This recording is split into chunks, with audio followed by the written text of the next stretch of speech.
Hi guys, welcome back to the channel and welcome back to another video. We are going to go get into the aftermatch with West Bromwich Albion against Leicester City, which unfortunately the Albion suffered late heartbreak against Leicester, where Bobby D. Cordova-Reid made it 1-1, and it was a game which was a lot better performance-wise from West Bromwich Albion.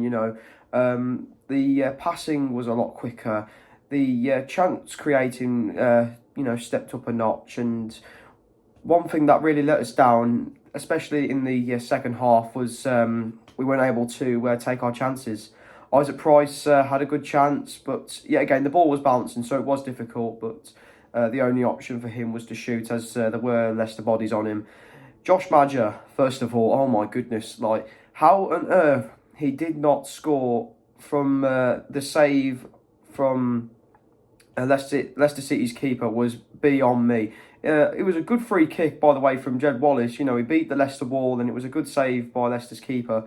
Josh Maja on the follow-up, I just don't understand how he hasn't scored. And Toby Collier as well, again, it was another chance that really should have been finished. It was, he should bent it into the right-hand side. But again, it just went wide. And from that point, I knew that something bad was going to happen. And out of the cruelest ways possible, Bobby D. Cordova-Reid, I don't even think it was meant to go in. I mean, he tried to go for a shot, but somehow it took a deflection off Nat Phillips, and it came off him and went into the Albion net. Which Leicester City were very, very lucky to get a point away from home. But hopefully tonight's game against Norwich will be a bit different, as I know Josh Maja was very unlucky last game, but I do want to see him back in that team. He needs to get back into the team, regain his sharpness, regain his confidence. I do still have a lot of faith in that guy, because, he's a very humble man. And when we're under Carlos Corberán, he was absolutely superb in front of goal.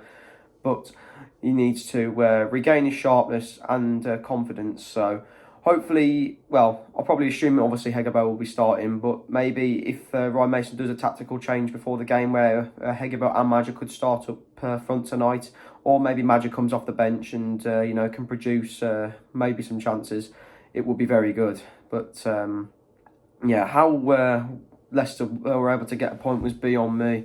I mean, to be fair, looking at Leicester City, as a team, don't get me wrong, they made some really good angles, and they were able to do really good teamwork, where they were able to read each other for direction of passing, positioning, which actually did caught Albion asleep. But otherwise, they weren't able to capitalise on much. I mean, with chances they had, at their own feet, they were quite a few yards away from Albion's goal. And, they just wasted them, to be totally honest. I mean, there wasn't really much thought into them at all. But, it's just one of those games where, football can really hurt at the end of the day. But hopefully tonight against Norwich, we can bounce back. So now, guys, we'll get into the player ratings, and by, going for the starting 11 and just looking at the players. Not really one player had a bad game, other than we were just unlucky to concede last minute. But, I've took all down the ratings for the starting 11. We're not going to include Josh Griffiths or the players that have come off the bench, because, they didn't have, as much game time as obviously the ones that were starting. But the rating I've gone for is literally the most, it's very common. There's only one person who I gave a bonus point, but that's because Samuel Leon Jr. scored.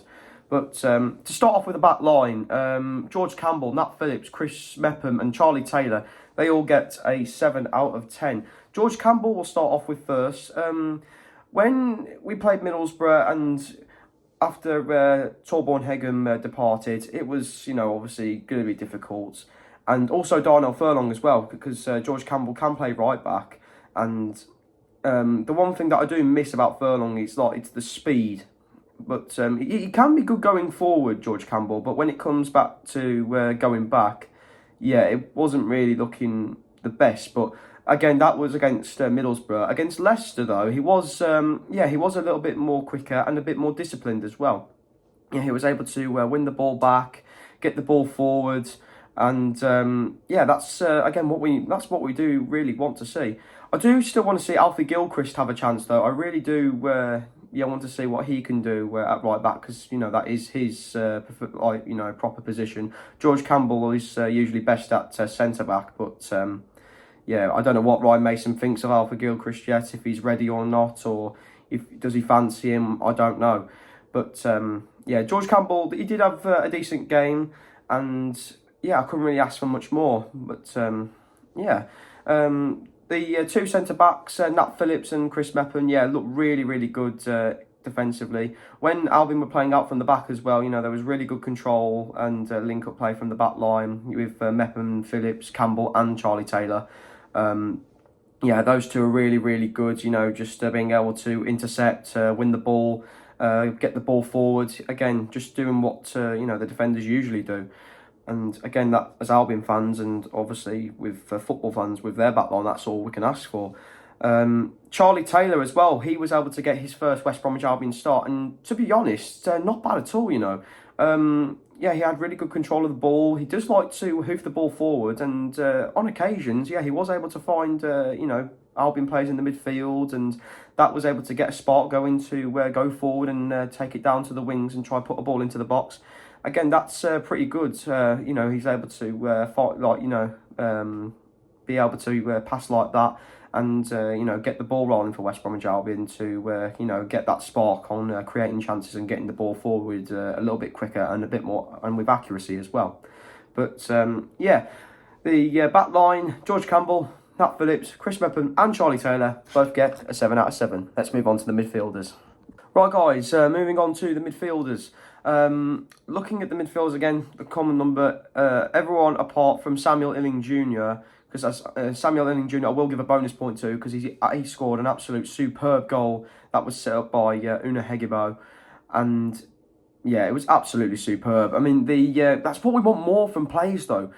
Just to be able to, carry the ball, have really good control, and then just finish it comfortably. And that's exactly what he did. It was early days when we played Derby County, and again, that was, I think he was only there for a few days. And Ryan Mason said in his interview, he wants to get Samuel Illing Jr. to understand, the way he wants him to play. And yeah, he put in a really good performance, and he was able to get his first West Bromwich Albion goal, which was absolutely superb, like I said. And yeah, hopefully we can see more of that tonight against Norwich City. But yeah, 7 out of 10 for Jason Malumbi, Alex Mowat and Mikey Johnston as well.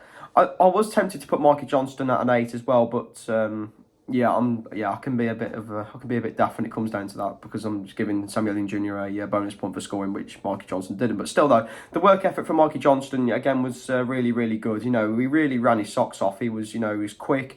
He always tried to create chances, put balls in, and it was a very good performance from him as well. And yeah, it was a shame he wasn't able to get on the score sheet. But again, where he keeps contributing from assists, that's all we can ask for as well. Keep contributing. That's what we ask from everyone as well. Malumbi and Mowat in the midfield. Malumbi was actually getting the ball forward a lot more, and that's what we need to see, because he was going back, which can kill off the vibe and spark from wanting to go forward and create chances. But still, it was better from Jason Malumbi. Alex Mowat again doing the same as well. I mean, Alex Mowat was being able to drive the ball forward. Again, when it comes down to it, it still needs to be a lot quicker within the team in general. Again, it was a lot better, with speed, trying to move the ball around from last game against Middlesbrough away.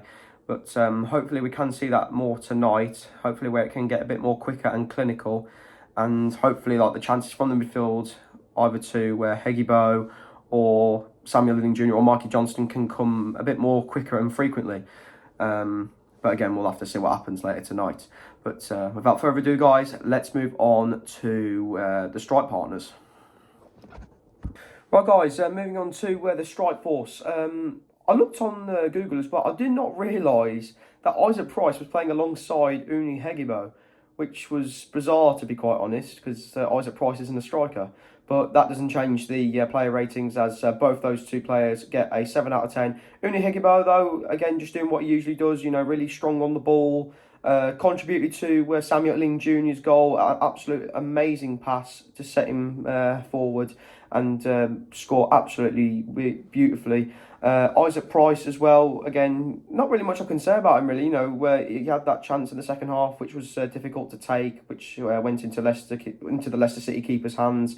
Moving the ball forwards and trying to get it to the wingers to create themselves chances. But not really much I can say about Isaac Price. I mean, there was not really much. But Hegebo, like I said, really good ball to Samuel Inning Jr. And therefore, they both get a 7 out of 10. Let's move on to the... fucking hell. Right, guys, getting into the match preview for tonight's game against Norwich City. It's going to be, again, another tough test. I know Norwich really need to get back into form, as they've only had 1 win out of 5 games and had two draws and 2 defeats. So they're going to be looking back to get to winning ways. Well, like the Albion as well, we need to get back to winning ways. They've got Liam Manning in charge. Last time out, Albion, went against Liam Manning was when he was at Bristol City, and that was the season, last season's, where Bristol City got playoffs, but got battered by Sheffield United. But I know Liam Manning is a good manager, but again, he has been struggling at the moment for Norwich City, sitting 17th in the Championship. So his side are really looking to get back into form by, hopefully not beating the Albion tonight. Again, for tonight, I did mention Josh Maja at the start of the video. I do hope that he does get to play again tonight, because again, maybe even start, because I want to see his confidence grow back, as well as his sharpness in front of goal. I know he missed an absolute sitter, but again, it doesn't excuse anything. You can only just keep trying, and eventually it will be able to go in and recover that prime form when it was Corberan, hopefully. Players that we've got to watch out for as well for Norwich City. I mean, starting off the most well-known, Josh Sargent. Absolutely fantastic goal scorer for Norwich. He's been at the club for quite a few seasons now. He's joint second actually in the top goal scorers in the Championship, alongside Haji Wright and Victor Torp, the duo at Coventry City, and Ollie McBurney at Hull City. I can't get the words out. A guy who really knows how to finish in front of goal. He's quick. He knows where to put the ball, and again, just an absolute great goal scorer. Another player I do think would be a threat tonight is Mirko Topic. A fun fact about him: apparently he has won most possession so far in the Championship, which really is some stats and really something to be proud of. So he's going to be someone to watch out for tonight, as I believe in the midfield for Norwich, he's able to get the ball forward, cause trouble, be disciplined and not allow Albion to go through. And hopefully the Albion can sort that out and, try and get past him and, show him up. And also, the third player I'm going to mention, his name's Javon Makama, who's actually from Lincoln City, and he joined Norwich for 3 million. And the reason I think he's a threat, because when West Bromwich Albion played Lincoln City at pre-season, we got embarrassed pretty much 4-2. And Javon Makama scored 2 fantastic goals, and he's played the Albion before, so he'll probably be looking to get on the score sheet and haunt the Albion yet again. So it's really going to be a really difficult time if he is going to be playing. But hopefully not, anyway, because we've got Nat Phillips, Chris Mepham, so I shouldn't really say that. But again, he is a player that I do think Albion should look out for, as he is familiar with the Albion, and also has scored 2 fantastic goals. And since I'm not going to the game tonight, guys, I'll finish off with a score prediction. I'm going to be confident tonight. I'm going to say it's going to be a 2-0 Albion win. Isaac Price will get on the score sheet, and also Samuel Inning Jr. again. I really do hope so, because that goal he scored against Leicester City was absolutely superb. So I really do hope there's more to come from the Aston Villa lonely. Actually, before I do go, guys, something new that might be going on to the channel, because as you saw last night, I did upload a vlog at Pride Park Stadium, which was Derby County against Charlton Athletic. Well, as you can tell, I'm not in front of the Albion flag, which is usually the background I do all my video intros, and talk about the match day vlog and who we're facing and what do I think. But yeah, I am studying football journalism at the University of Derby, and we'll be hoping to go to a lot of other football games, let alone Derby County. I mean, it's not going to stop any of the Albion vlogs.